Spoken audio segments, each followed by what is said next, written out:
Hello. Today will be our first lecture for critical thinking. As you can see, this is John Beverly talking to you, hopefully over PowerPoint slides and with no visual representation of me in particular. I prefer you see the slides and hear my voice. But let's go ahead and get started. So, preliminary info, I'm going to go over this quickly because I already made an introductory video saying some of this content, but I do want you to have some PowerPoint slides with it so you can look at it at your leisure. A couple of things about me. I'm a logician. I think I mentioned that last time. Not a magician, although I know some tricks. I'm a graduate student at Northwestern. I've been teaching at the Art Institute for a while. I've been teaching for a while in general, actually for about 6 years, maybe 7 now. Geez, I'm old. You can find more about this on my website.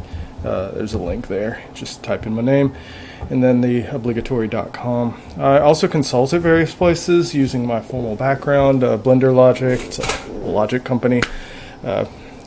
Who says there are no philosophy factories, am I right?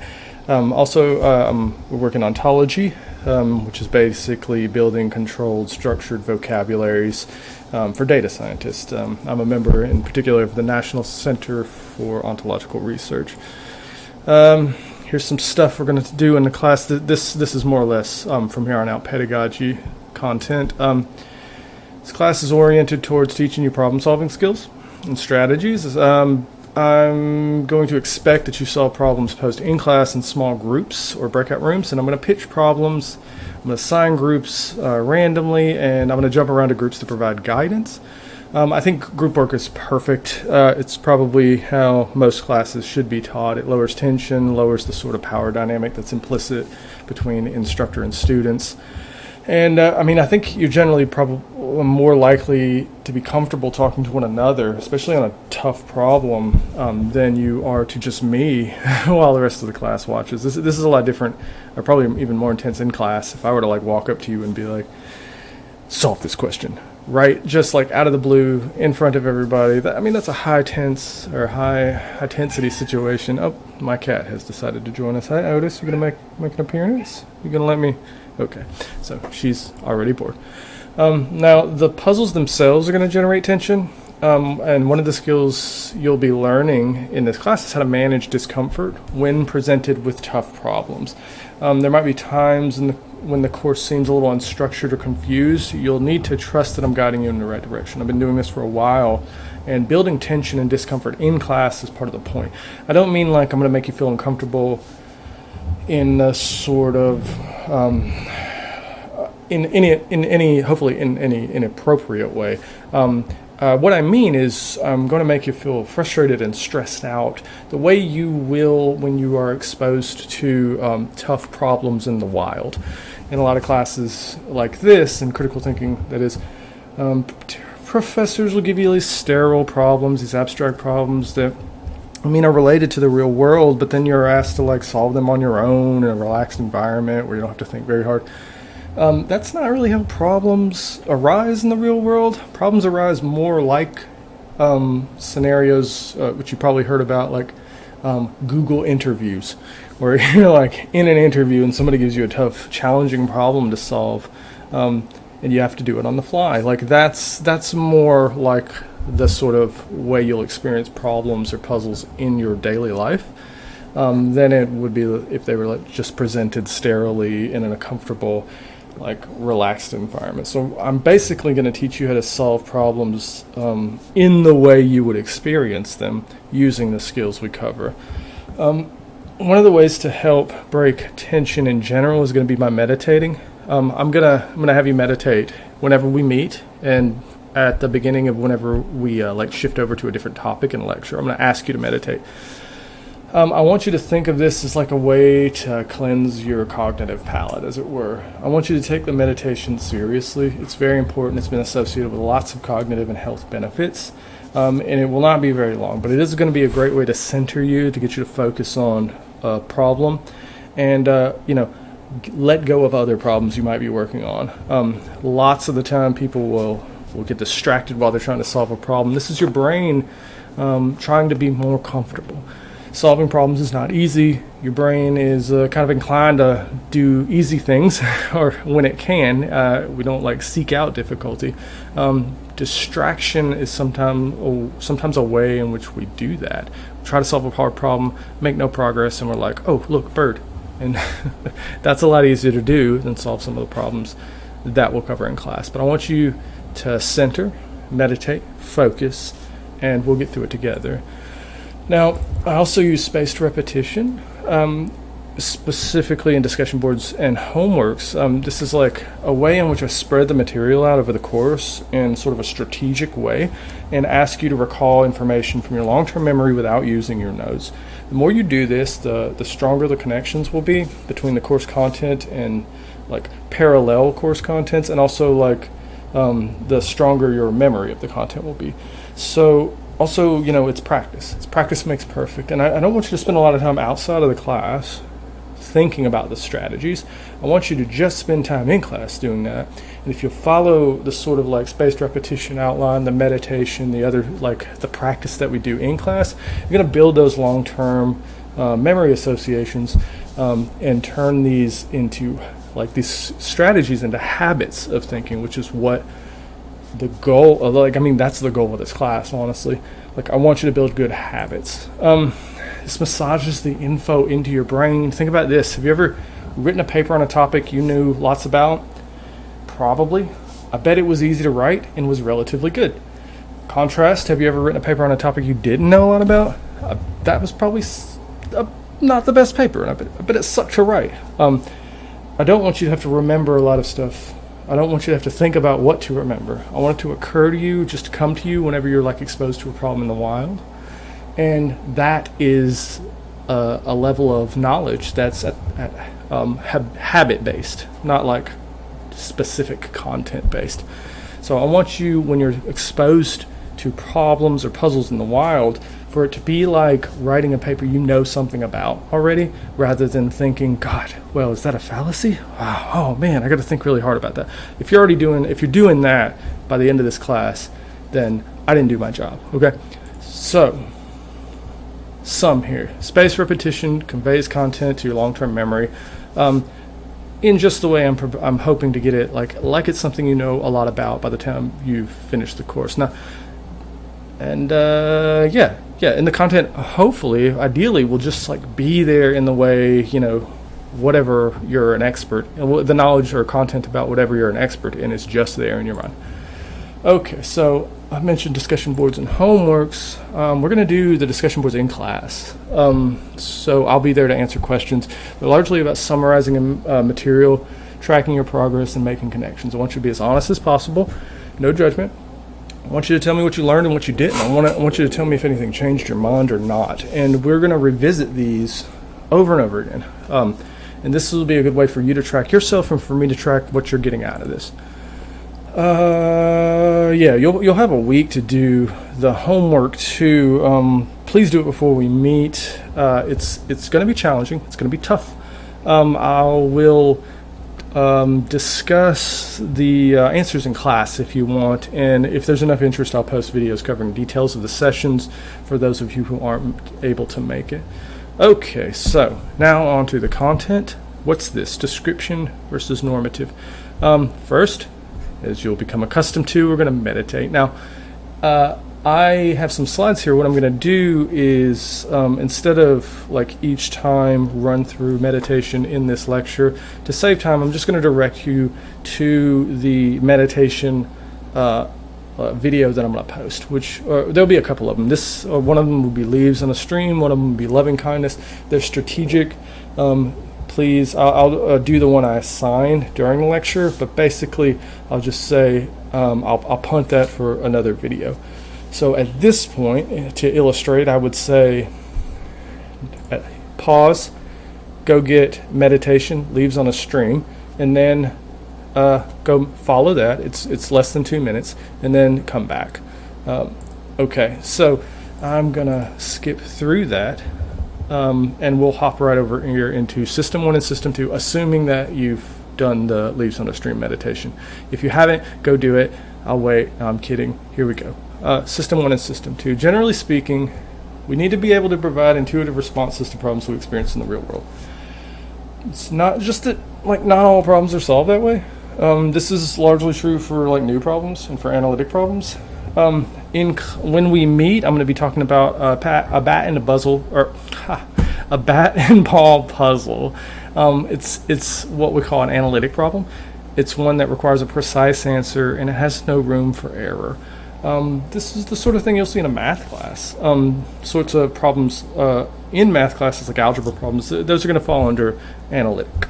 Now, don't worry.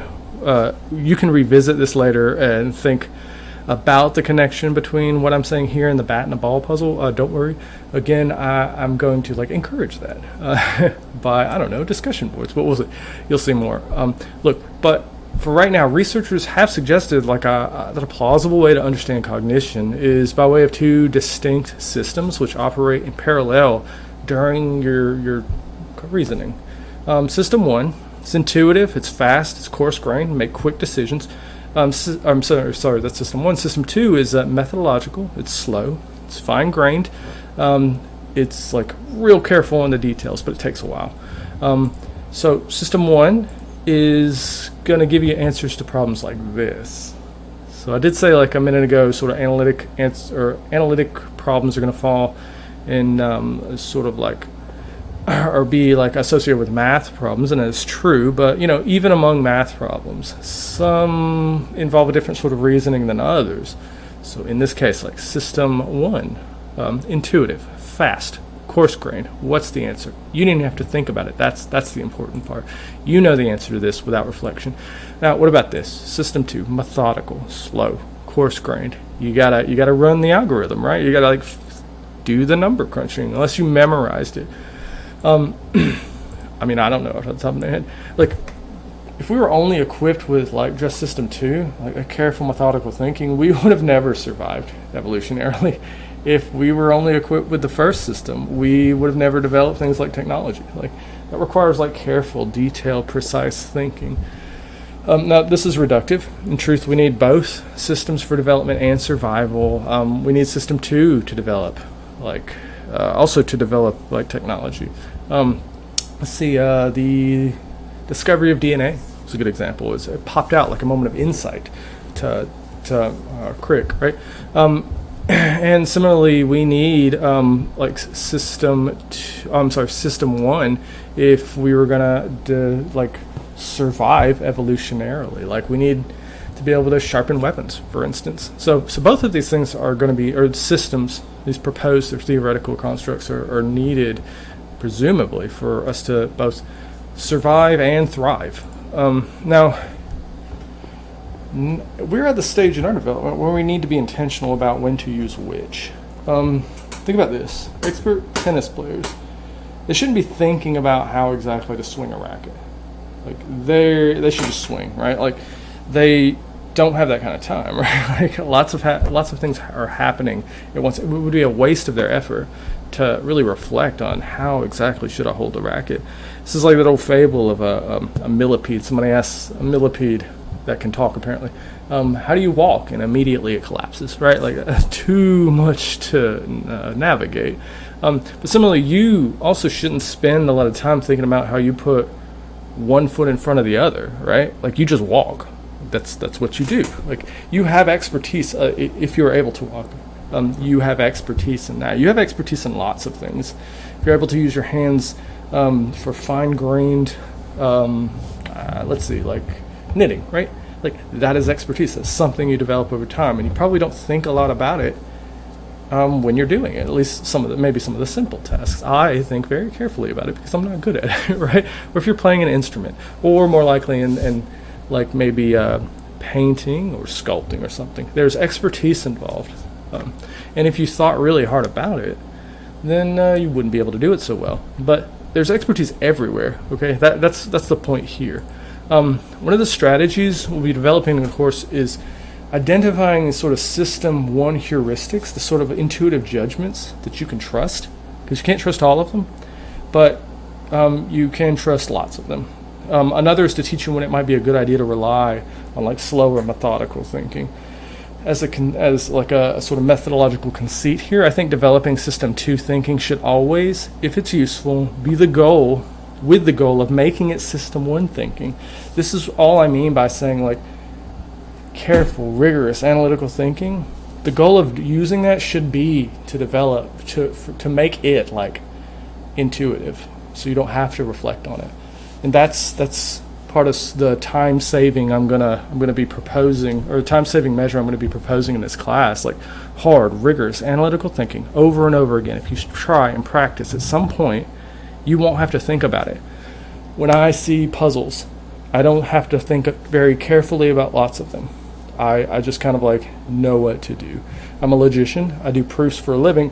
I don't like with like many proof systems. I don't have to think very carefully about the thing I'm proving. I just kind of like see it because I've been doing it for many years. Now, this is not true of any proof system, but the more and more I learn about it, the more and more general problem-solving strategies I learn to develop, like, I don't know, the ones I'm going to teach you about in critical thinking, the more the vaster array of problems that fall into that like intuitive mastery. Honestly, it has made and continues to make my life a lot easier than it used to be. I want this course to do that for you. So any kind of like rigorous analytical thinking that we engage in this class is going to be for the sake of practice. So by the time you leave, it's as much like quick intuitive judgments as it possibly can be, because that's where the expertise is. So they're still gonna like to get there. These sorts of like this sort of like habit building is gonna require a lot of system 1 thinking, but with practice you're gonna get there. Okay, it's like training a muscle. You keep developing the expertise, keep practicing, you're gonna get better at it, and at some point you're gonna have like a swole mind. You're gonna be like buff, being able to throw up some plates, mentally speaking. Now, you pop over here. Before we get there, I'm gonna discuss a few like things for us to avoid, or at least keep in mind as problems, things to watch out for. We're bad at thinking about the long term, and habit forming or developing habits is long term thinking. Like I'm telling you, let's do this. Like yay, train habits right now, but you're gonna have to keep in mind like the payoff. And long-term thinking is not something we're good at. So it's hard to motivate us to do stuff now for payoffs in the future, is what I'm saying. So finance researchers have studied this for several years. It's actually because it's difficult for like even reasonable, educated, informed people with high incomes to save for the future. Like that should be weird, right? Like why do we have such a hard time saving for the future? It's coming, right? Like most of us can be pretty confident we're going to be alive. Like what do we think is going to happen? Why is that difficult? This is of course exacerbated by socioeconomic disparities and cultural differences over money, but like even in the best case, or even in a case where you have enough money to save, it's still hard for people to do this. Why? So if this were class, I'd ask you, and we'll talk about this a little, so you can think about it a bit if you want now. I'd ask you this question, but for right now, I'm going to take a stab at some answers, and I feel fine about raising this question now because, we really don't know what's going on, but we have some guesses. You can reflect on them. So researchers have observed sort of curious fact about cognition surrounding savings. It turns out, when you're thinking about yourself, this specific part of your brain lights up. Not this one in particular. This is clearly not an accurate representation of the human brain. Not enough folds. Okay, but a specific part of your brain lights up. There's me. That's what I'm thinking about myself. But if you think about others, another part of your brain lights up. Like if I were thinking about that person who surprisingly looks like Natasha Leggero. This was taken at a wedding in California with at a friend of mine's wedding, and she has a lot of famous friends. Maybe that is Natasha Leggero. Right now, I'm thinking about Natasha Leggero in some other part of my brain than the one that pops up when I think about myself is lighting up. Who is this bro? I don't even know who this is. No, in any event, when you're thinking about yourself in the future, this is the important part. The part of your brain associated with thinking about other people lights up. Who is this person in the future? Just imagine this is an age photo of me. So this sort of like provides at least a physiological, a tentative physiological explanation for why we tend to refrain from saving for ourselves in the future. Why would you save for somebody else? You wouldn't. That's future me's problem, as the venerable bard Homer Simpson once said. So problems. So we're going to have to work on that sort of like delayed gratification is one of the what it's called in psychology fields, or in the field of psychology. And don't worry, when we meet in groups, that's where we're going to pick up. We're going to start training that sort of delayed gratification instinct you have. Right now, I want to point out some other things to keep in mind: emotions versus rationality. Here's some topics to guide us. Those are just examples. So, look, we've all been caught up in emotions before: anger, stress, frustration. It's all compromise, cognition, and memory. It's a lot harder to think carefully when you're upset. Like, surely you've experienced this. You've been in a fight with somebody. You know you're right. You got the high ground, but they piss you off, and you're like, you know what? And then your brain goes, not today. And then maybe you don't say anything. Hopefully, best case scenario, that's probably what you should do. But or maybe you overextend and say something that doesn't really follow, doesn't really link up, but comes from a place of anger or stress or frustration. You regret it. You know you could have said something better, but you're kind of hampered. And like, this has been well supported by our psychologists. Like, these sorts of emotions get in the way of careful, rigorous thinking. System 2, remember that slow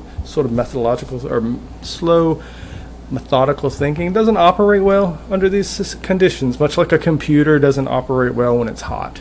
And you can think about it like that. Like, these emotions, they make you hot, man. You're hot. and your operating system isn't going to perform too well under those conditions. Now, this sort of like first line there, these are some standard examples, the sort of contrast here for emotions and rationality, like Hyde and Jekyll, Spock and McCoy, Plato and Hume. I'm going to talk about these last ones over here, among others, as illustrating the sort of reasons one might have for preferring one of these sides over the other because they're philosophers. In particular, Plato, philosopher, claimed that reason was the highest cognitive faculty, faculties. This is the analytic stuff. This is the slow, methodical thinking. He thought emotions just got in the way, and if we could all reason without emotions, our lives would be perfect, he thought. Freud more recently proposed a view that it was under the guise of psychotherapy. He divided the mind into id, ego, and superego. This actually tracks Plato's analogy he used to use when he was talking about this, where you had like two horses. One was the appetites, and one was the passions, I think. And reason was like the charioteer. Like, here you have id and ego, which is like id is like the base instincts, and ego is the thing that interacts with reality and creates strategies for satisfying the desires that the id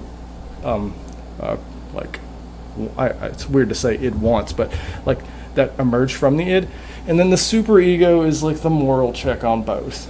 Now, that's the sort of like the analogy, or like the sort of metaphor you might think about with respect to like how emotions and reason interact. But both Freud and Plato seem to have this thread where they thought, reasoning, the charioteer / the superego, those are the things. Those are like those should be prioritized. Like, the careful, methodological, highly rational part of your mind is the thing that should be in control. Now, David Hume, this philosopher who urged that reason doesn't deserve that sort of priority status, since it can never influence the emotions anyway.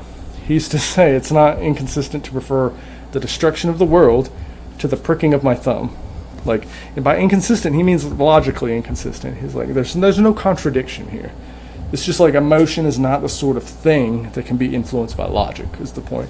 This is what this led him to say, because he thought, like, we couldn't influence these emotions, but they drove everything we did anyway. He thought reason is and always ought to be a slave to the passions. Like, rationality is just informed but never informs your passions. He thought we were not reasonable animals, just reasoning animals. So we're not like rational. We just like post hoc rationalize. And that reasoning always comes after the fact. It's motivated by desires, and we reason in such a way to make ourselves feel better about what we've done and what we want. But that doesn't mean we're reasonable. That just means we're post hoc reasoners. This sort of like was echoed to some extent by Thomas Reid, who was a contemporary of Hume's, where like Freud and Plato prioritized reason over desires and perceptions and passions. Reid wondered why reason got such special treatment. He said, look, if you think about perception, you think like, you see a stick in water and it looks bent, this perceptual illusion, right? Like, and then we correct it with reason, right? We're like, oh no, that's not really bent, that's just the water. He's like, so we don't really trust perception, right? We have like this check on it. But like reason and perception come from the same shop, as it were. So like emotions come from the same shop too. Like Reid thought it was God. Like God made it all. If God made one thing flawed, he made it all flawed potentially, right? Like we shouldn't just blanket give trust to reason. It comes from the same shop. We don't have to go theological here. We just say like evolutionarily. Like it all comes from the same shop. Like if it's a matter of fitness, with like evolutionarily, why trust reason over the passions or reason over perception, right? Like it seems like they emerge from the same place. Why would reason get priority? So these thinkers, I don't think any of them were exactly right. I think they proposed like a false dichotomy because many of them are thinking like it's either reason or it's either the passions. Like one of those two, or reason or emotion. One of those two is going to be the way or the thing you should prioritize when you're like trying to guide your life or think about what the right thing to do is. I think this is false dichotomy. Just because there are two options presented to you doesn't mean one of those options is always true. Like if you're trying to decide where to go to dinner with your partner, providing two options, as I'm sure you know, won't immediately suggest that those are the only two options for places you can eat. Like clearly, we've all been in this, or many of us have been in this sort of situation where you propose two options and somebody's like, I don't want either of those. Let's go to Taco Bell.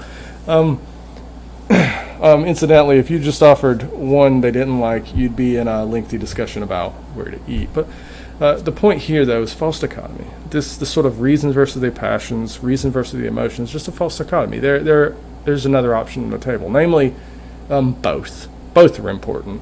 You can have both, and you should have both. If you're thinking about yourself as holistically, as an individual who engages with the world, you need both careful thinking, but also intuitive judgments. You need the passions, you need emotion, but you also need rigor.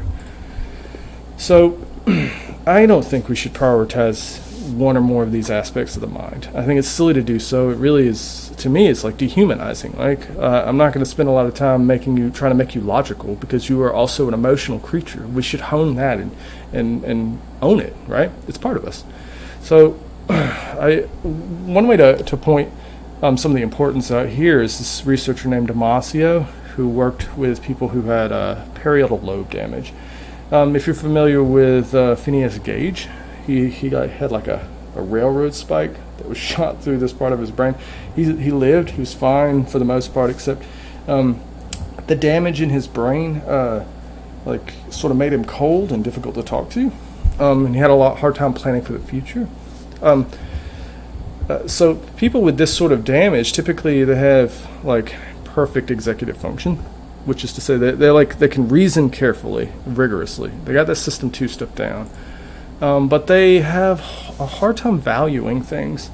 That results in situations they've considered disagreeable or robot-like, where they're like unable to like pick a choice between options that, like logically speaking, are consistent. So the best example, I think, from Damasio's research isn't actually from the research. It's from like in between sessions. There's an anecdote where one of the people with this sort of damage to the parietal lobe was asked if they want to meet next Tuesday at 2 or next Thursday at 5, and the person says he's like spent 45 minutes looking at his notebook, trying to think about which one to go to, like which way to go in that option. And at some point the researcher said, how about Thursday? And he said, okay. Like like logically, rationally, intellectually, like he could work it out, right? He can make a decision if there was like an inconsistency or something, or if something logically followed from something else. But this was like a value judgment, right? And people with parietal lobe damage, they have difficulty placing values on decisions, and that can leave you stuck in a researcher's office for 45 minutes flipping in your notebook between Tuesday and Thursday. Now, I'll stop there. We will pick up in group work, and I will ask you, as I mentioned, some tough questions, and we'll work through them together and start building these critical thinking habits.